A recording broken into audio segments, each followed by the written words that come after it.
Balmao bien dimanche 26 avril 2026. Balmao aywa bonne nouvelle te bide. Anka ministre de la Défense natoko général Sadou Kamara. Balmao malien kuma mbe ka fo ala kana ke tien. Kuma mbe ka fo ala kana ke tien sinon ne be kuma de. Anya information mi kani me mogo chaman kelimbe ka bla ka foka Sadou Kamara ka sara negen nga radar chama ya confirmer de mais ala kada ke tien ne ngini ngali ke ororo be ko ne mako ka muso flawan taro adendo aga mogo chaman ko tura ko ina ala kana ke tien mbe sika ala kana ke tien o de kuma be ka fode awa be mun fo malion nyana Sadou Kamara ka su chili mun kera Sadou Kamara ka su chili mun kera jadi su tede billahi ta'allahu dronte ko yin kono ka do ne betla kanda do ko yin sari ntefa ka kuma fron duntu su tiene ndon ko parce que beba don Sadou Kamara ko wadi ali mali wulu bebe Sadou Kamara fait beba fait il est l'officier le plus populaire de l'armée malienne asentu ka naka ko nna comment se peut-il que ni mo ngina kinyesi Sadou Kamara kele mo bisa ka chuko jume obisa ka chuko jume o tese ka kaw ni kokura de ni ko tese ka blata c'est pas possible abene la ka fait pour Sadou Kamara ma non parce que ne ba don baraka la dedou moi je lui fais confiance parce que tiena ne kungolo kalale no folo quoi kuma me ka fala kana ke tien non mambe ne bokunte ka foko ka fo yana ko Sadou sama ne ka video ke kunte ka fa yana ko Sadou Kamara sara de ayi ne ka video ke kunde ka sari ke ndimine ne don parce que comme kera Sadou Kamara ka so chidi mun kera wallahi billahi complicité be ko ina c'est vrai mo kon chamanduna malen wallahi ni jugu ye katigi isi glanka iga fendu ko len kala bo billahi ka sokolo mo ko do dia siraira la mana mena kuma do fanya bi depuis transition damina anya fo surasu nyana mamunu mbe nu uye keleke kute changement fa kunu garaula anya kuma fa mena transition infiltrer lendu abiseka ke Sadou Kamara ka ko abiseka surasi dore abiseka ke surasu reta la re transition fallait ba jugu dama drone la mamunu fo ya bekele ka beke faso de jugu ye mbeka kuma mbeni ka kasi billahi meka kuma bintu su tiene ndu iba ko danga sari hali danga denti siki ga milita kaunta ka an ke ko wulu kwa kare kono wulu kwa an kare kono wulu di che c'est très grave nega kuma te ko asimi Sadou faga ou be karsa fa hotere transition era de infiltrer lendu a ben alquran che wallahi billahi malinga nya kade anye kateme wukale me kata munta kubla o krefe mogoro se ke kele kunu bioka ke teri e ko sangorota anya keleke ben fle kasola bi jomi se ke transition fe kateme benka jomi se ke transition fe kateme docteur Sugal ko kala maiga ka bebe kasola bi jogu ne be fanga la bi danga dew yanga fanga ele maka ataka di malangolo ma sunguru bauma Sadou Kamara mogo maye kai façon na fulta kadi obisa ke choko jume jadi su mana mogo nyenama mo no bisa ke choko c'est pas possible o tsaka kewo mogo do de infiltrer les transition kono on de be kan bara jugu nke ka transition bi anya fo amena fo ga dien wuli abene muira ko ne be kuma erizo ko ne be nkale qur'ane la wallahi maliga ta nya fo de kanni ntala de lim faso gabi jamais de la vie on de keleke kan jadisi nkele on da keleke munu sari c'est pas ay mu ka c'est ala ka dien du kokolo dama ke asimi fle ko dike ko kera be asimi de ka foti ala ka foti tede ayi ala mala teke asimi da la teke ni ko Sadou Kamara sorobi ala mala teke de asimi e da la teke kika miyato ya bulu ka dese ka kurusi jala la ka dese ka sentir la muso ko ni manamana ko bulu ka ta so mo kirikara no ko lunta mo sugu do antara ni mo sugu be kanu nyagami anga transition kono anya foyena anya sramita abe kun bolo be nyogo bolo wakati mina awni emsen kun bolo be nyogo bolo wakati mina die be nya boran fe amandisi goshini Kidal mi bi Kidal tambolo bi on a perdu Kidal abulu nebe ka ndusu chene do ay santani ko ka be kasira ngo fo Kidal ka libéré o Kidal surole amunu yo kele ka yo ankele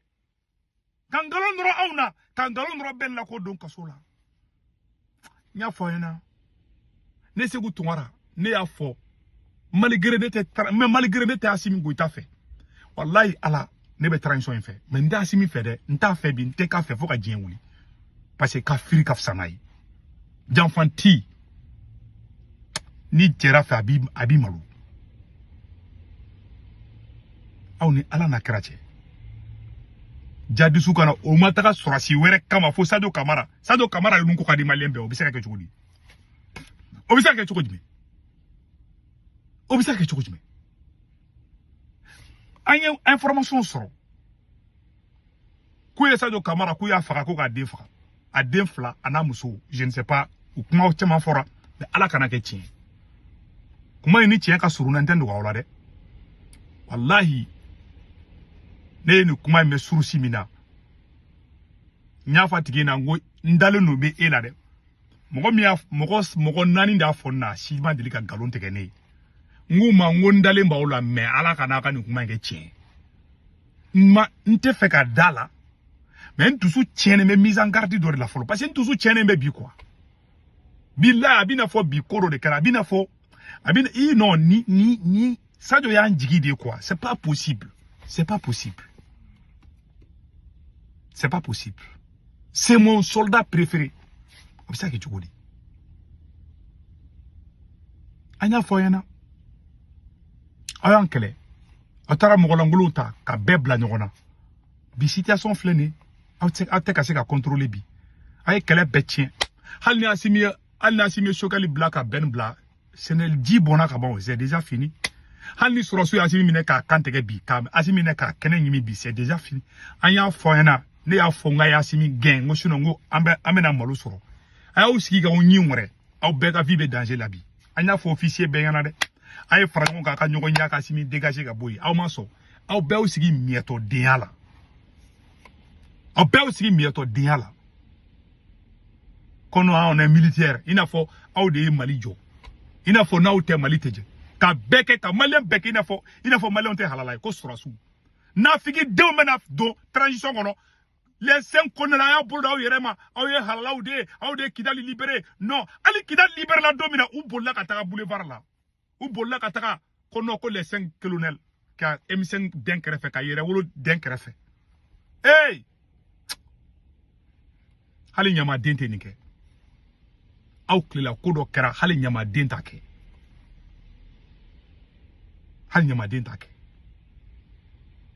ala be dugu do halaki manamana ko dila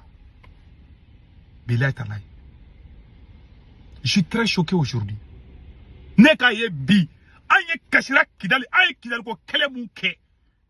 o Kidal sorole aga tla ka on ke nyama de ka tla ka kina fo on ye faso de juguye o Kidal ka tla ka perdre anti ya fauma na o ma Kidal libéré ala ka samperen jiga o kan na o ma Kidal libéré ala ka samperen jiga o kan anti ya fauma na ma Kidal libéré na here soro o goro ne nyama de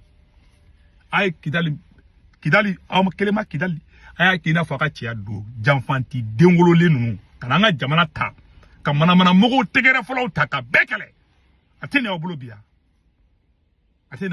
ansarana ndinga an kulela nanda tegini nga fara ben ga video korobe docteur Sokali ka video korobe die kuma te ama mu fo aw nyana ayon kele ay galo nonone la ne kale korane la nyen kale alala mama be ka Mali jafala ka beta chi mba fo dongo do me wuru munu mba ko wowon chila utala uba do uben kalunka ne halala dindi ne kale di ne fa dindi ate fone dingena kaw fay Mali janfa billahi tallahi ate fone dingena ne yo maliko kala debi do ba mafuru ne yo maliko kala debi woro ma bo do ba no fe kana surasi kolon dendo kana fangata kana on kenya ina fo ay nyamadini anga jamana kan kangalo norana ka bela gosi mali kono ala ila gosi de la sawo mabi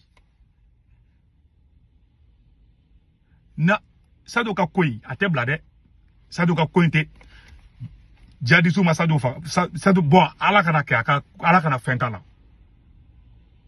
ala kana ko kuma ga keche kuma ga ni chien bolé nous ndendo wala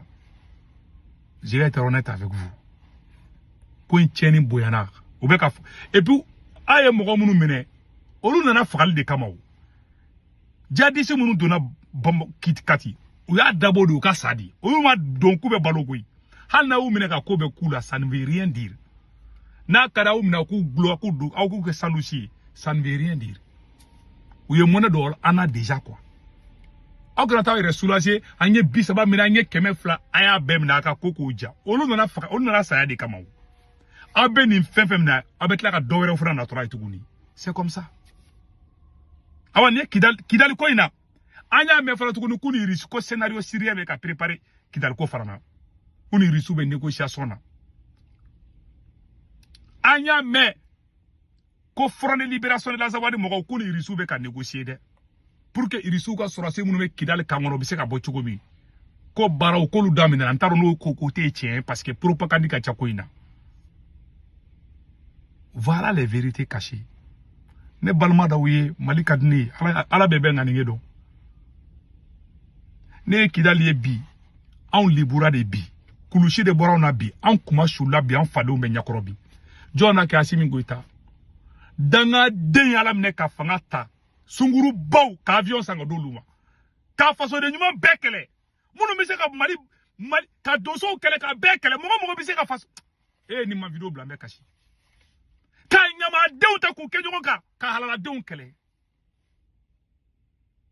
ati ni bolobi. Tu veux faire quoi maintenant?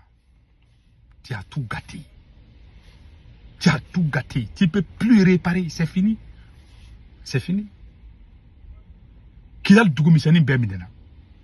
Ne se tu ngara kulela. Ngo bamako encercler lendo ko no ko ne be ka bako jatege. Malien be serenga fi ko robe ngo bamako encercler lendo ko kone faso de njugu de ko ne be ka malien jatege. Nti yafa. Mama in kelala nte yafa uma. Nga viro belamba fo wallahi nene segu tongala te mali fa ala kan libu nya fo mba fo kuma be mais halala de munu me mali kono li ne fam mais nyama de ntse ka ne fam jamais de la vie me ne pas donner be mali fa je le sais ne mu perdu mali ko la ni a je dine ma benu corona ja be villa mu ja be villa tambo abet se ka fo kind of